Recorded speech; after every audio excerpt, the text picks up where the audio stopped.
नमस्कार साथियों। दोस्तों, झारखंड में मुख्यमंत्री मैया समन योजना एक बार फिर से अप्लाई किया जा रहा है, जो कि अब आप इसे ऑनलाइन के द्वारा आवेदन कर पाएंगे। दोस्तों, पहले जो इसकी अप्लाई करने की जो प्रोसेस था वो ऑफ़लाइन था, जिसमें कि बहुत सारी महिलाएं बच गई थी और वो इनका लाभ नहीं ले पाए थे।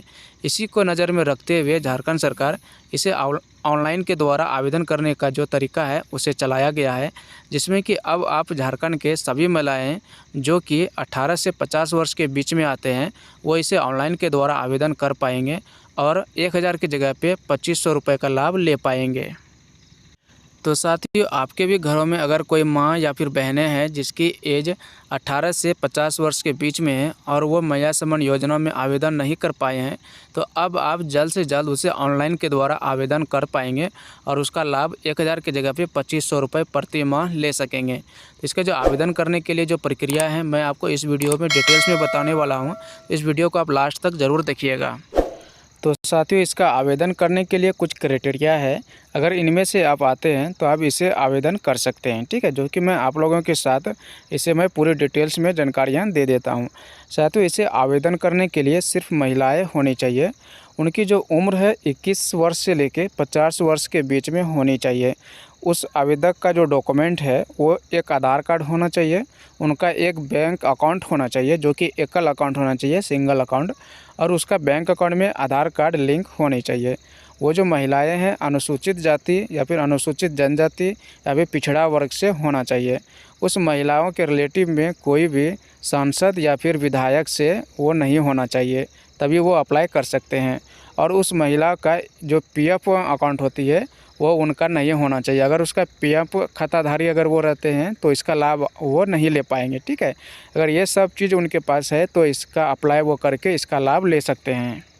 तो साथियों, ऑनलाइन आवेदन करने के लिए आपको अपने मोबाइल का जो क्रोम ब्राउज़र है इसको यहाँ से ओपन कर लेंगे। यहाँ पे सर्च कर लेंगे मैया समन योजना ऑनलाइन अप्लाई, ठीक है। आपके सामने में इस प्रकार एक वेबसाइट मिल जाएगा, PM यानी कि JMMSY, ठीक है। इस प्रकार से झारखंड मुख्यमंत्री मैया समन योजना का वेबसाइट मिल जाएगा।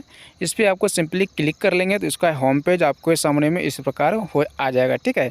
यहाँ से आप देख सकते हैं कि आप इनमें से जो इन 5 प्रमंडल आपको यहाँ पे दिखाई देगा, इनमें से किसी एक प्रमंडल से अगर आप हैं तो इसका अप्लाई करके आप ले सकते हैं। हजारीबाग प्रमंडल आएगा, रांची प्रमंडल आएगा, कोल्हान प्रमंडल, पलामू प्रमंडल और संथाल परगना, ठीक है। आप जिस भी प्रमंडल से आते हैं उस वाले ऑप्शन पे यहाँ पे क्लिक कर लेंगे तो आपके सामने में उसका जो होम पेज है अप्लाई करने का वो आपके सामने में इस प्रकार से आ जाएगा। उसके बाद आप लोगों के सामने इस प्रकार शो करेगा, ठीक है। यहाँ पे सिर्फ आप CSC ID के द्वारा ही अप्लाई कर सकते हैं। दोस्तों, अगर आपके साथ में CSC ID है तो आप अपना ID लॉगिन करके इसे अप्लाई कर सकते हैं। अन्यथा आप CSC सेंटर पे चले जाएंगे, प्रज्ञा केंद्र पर, वहाँ से आप इसे ऑनलाइन के द्वारा आवेदन करवा सकेंगे। तो साथियों, यहाँ पे आप अपना यूज़र ID और पासवर्ड को एंटर करके लॉगिन करेंगे तो आपके सामने में जो प्रधानमंत्री मैया समन योजना का जो फॉर्म जो है वो आपके सामने में आ जाएगा। उसके बाद आप यहाँ पे जो भी डिटेल्स आपसे मांगा जाएगा उसे आप सही से यहाँ पे फिल कर देंगे, ठीक है। सबसे पहले यहाँ पे जो अपना आवेदक का जो नाम है उसका नाम यहाँ पे आप एंटर कर देंगे। उनके बाद उनका जो पिता या फिर पति होंगे उनका नाम आप यहाँ पे एंटर कर देंगे। उसके बाद उनसे एड्रेस पूछा जाएगा तो जो कि आधार कार्ड में सेम एड्रेस है उसी के अनुसार से एड्रेस आप यहाँ पे फिल कर देंगे, ठीक है। जिसमें कि उनका ग्राम या फिर मोहल्ला जो है वो यहाँ पे एंटर कर देंगे, उनका जो थाना है वो यहाँ पे एंटर कर देंगे। उसके बाद उनसे पंचायत जो है उनका पंचायत या फिर वार्ड वो यहाँ पे एंटर कर देंगे और उनका जो अंचल, शहर या फिर प्रखंड वो यहाँ पे आप एंटर कर देंगे, ठीक है। उसके बाद उनका जो ज़िला है यानी कि डिस्ट्रिक्ट उसे आप यहाँ पे सही एंटर कर देंगे। उसके बाद उनका जो मतदाता पहचान पत्र यानी कि वोटर ID कार्ड की जो उसमें संख्याएँ रहती है उसे आप यहाँ पर एंटर कर देंगे।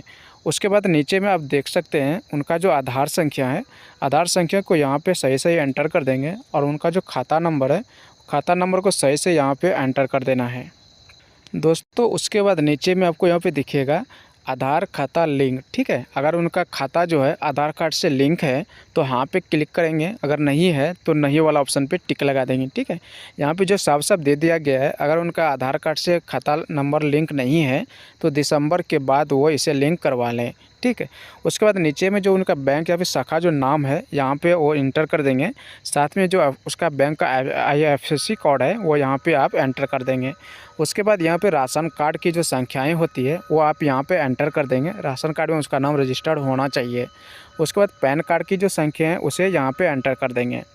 उसके बाद नीचे स्क्रॉल करते हैं तो इस प्रकार के उसका जो वर्ग यानी कि उनका जाति जो होता है, अनुसूचित जाति, जनजाति या फिर पिछड़ा वर्ग, और जिस भी जाति से वो बिलोंग्स करते हैं उनका यहाँ पे एंटर कर देंगे। उनका जो आयु है 21 साल से 50 वर्ष के बीच में जो भी हो वो यहाँ पे एंटर कर देंगे, ठीक है। उसके बाद उनका जो जन्म तिथि है वो यहाँ पे सही सही एंटर कर देंगे जो कि उनका आधार कार्ड में हो। आवेदक का जो पहचान चिन्ह यानी कि चेहरे पे कोई दाग धब्बे जैसे कि तिल वगैरह या फिर कहीं पे कट का निशान वो यहाँ पे सही सही एंटर करवा देना है। उसके बाद आवेदक का जो मोबाइल नंबर जो कि पर्सनल मोबाइल नंबर होंगे जो कि आधार कार्ड में लिंक होगा वो मोबाइल नंबर यहाँ पे एंटर कर देना है। अगर आवेदक शादीशुदा है तो हाँ पे क्लिक करेंगे, नहीं है तो नहीं पे क्लिक करेंगे। उसके बाद आवेदक की जो स्थिति है वो विधवा है या फिर ताल्लुकशुदा है या फिर परित्यक्ता है क्या है वो यहाँ पे एंटर आपको कर देना है। नीचे में इस प्रकार से कुछ और ऑप्शन आ जाते हैं जिसमें कि जो डॉक्यूमेंट्स जो उनसे मांगा जाएगा जो स्वावही प्रमाणित होगी वो उनका आधार कार्ड होनी चाहिए, बैंक खाता या फिर पासबुक का होना चाहिए, राशन कार्ड होना चाहिए, मतदाता पहचान पत्र यानी कि वोटर ID कार्ड होना चाहिए, पैन कार्ड होना चाहिए और स्व घोषणा पत्र एक मूल प्रति जिसमें कि मुखिया से साइन करवाना वो होना चाहिए, ठीक है। उसके बाद नीचे में यहाँ पे तिथि दे देंगे और यहाँ पे जो आवेदक है उनका नाम या फिर हस्ताक्षर यहाँ पे उनका इंटर करवा देंगे यानी कि साइन करवा लेंगे, ठीक है। उसके बाद आप जैसे सबमिट करेंगे तो नीचे में आपसे जो घोषणा पत्र मांगा जाता है वो इस प्रकार आपके सामने में आएगा। इसका लिंक मैं नीचे दे दूँगा, अब उसे डाउनलोड करके जो है भर के सबमिट कर देंगे, ठीक है। तो घोषणा पत्र में आपको सही से भरना है, जैसे आवेदक का नाम यहाँ पे भर देना है, पति या फिर पिता का नाम यहाँ पे भर देना है, जो कि उम्र होगा जो आधार कार्ड से है वो यहाँ पे भर देना है, ग्राम यहाँ पे आप भर देंगे, पोस्ट यहाँ पे भर देंगे और जो थाना है वो यहाँ पे भर देंगे, पंचायत या फिर वार्ड नंबर क्या है यहाँ पे भर देंगे, उनका जो प्रखंड या फिर डिस्ट्रिक्ट है वो यहाँ पे भर देंगे, जिला यहाँ पे भर देंगे और मोबाइल नंबर की संख्या यहाँ पे भर देंगे, ठीक है। उसके बाद इस प्रकार से इसे आप यहाँ से देख लेंगे और यहाँ पे नीचे में उनका हस्ताक्षर लेके इसे आप स्वावही प्रमाणित करके उसे वहाँ पे अपलोड कर देंगे। उसके बाद एक सत्यापन प्रतिवेदन मिलेगा जो कि इस प्रकार से रहेगा। उसमें आवेदक का नाम यहाँ पे एंटर कर देंगे, पति या फिर पिता का नाम यहाँ पे भर देंगे, ग्राम या फिर मोहल्ला यहाँ पे भर देंगे, थाना आप यहाँ पे भर देंगे और उनका जो पंचायत या फिर वार्ड है यहाँ पे भर देंगे और उनका जो प्रखंड है यहाँ पे भर देंगे, जिला यहाँ पे भर देने के बाद मोबाइल नंबर को यहाँ पे भर देंगे, ठीक है। इस प्रकार से सभी डिटेल्स की जो जानकारियाँ हैं सही से भर देंगे। यहाँ पे वर्ष पूछा जा रहा है तो कितनी वर्ष है वो यहाँ पे भर देंगे। नीचे दोनों जो चेक बॉक्स मिल रहा है दोनों पे यहाँ पे क्लिक आपको कर देना है और यहाँ पे उनका जो साइन है वो आपको यहाँ पे करा लेनी है। उसके बाद जो इसे सबमिट कर देना है, ठीक है। उसके बाद नीचे में ये भी आप एक रसीद आपको मिलेगा तो इसे भी आपको भर लेनी है, जिसमें कि आपका आवेदक का नाम, पिता का नाम, ग्राम, मोहल्ला, थाना, पंचायत और प्रखंड, जिला, मोबाइल नंबर और तिथि, ये सभी चीज़ भर के नीचे में फिर से एक बार हस्ताक्षर करवा करके इसे सबमिट कर देना है। और सबमिट कर देने के बाद जो है आपके सामने ये वाला जो रसीद है यहाँ से ये पावती रसीद आपको डाउनलोड होगी वो मिलेगा वहाँ पे, उसे आप वहाँ से रख लेंगे। तो साथ ही इसी प्रकार से आपको रिलेटिव जो है बिल्कुल इसी प्रकार से आपके सामने जो फॉर्म आएगा वो आएगा आपको ऑनलाइन भरने का।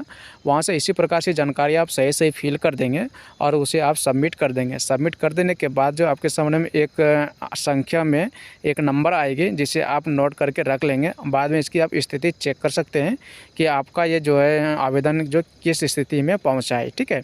तो साथ ही यही तरीका था जिस प्रकार से आप ऑनलाइन आवेदन कर सकते हैं। मैं आपको सिर्फ यहाँ पे जानकारी के लिए बता दिया क्योंकि CSC ID ना होने के कारण मैं आपको ओरिजिनल के तरीके से नहीं बता पाया, लेकिन हूबहू इसी प्रकार से आपको आवेदन करनी है। सारी जानकारी इसी प्रकार से आपको सबमिट करना है, जो कि आप CSC सेंटर के द्वारा भी करवा सकते हैं या फिर CSC ID है तो आप घर से भी कर सकते हैं। दोस्तों, अगर आपको जानकारी अच्छी लगी हो तो लाइक करके शेयर ज़रूर कर दीजिएगा और इस प्रकार इन्फॉर्मेशन पाने के लिए चैनल को सब्सक्राइब जरूर कर दीजिएगा।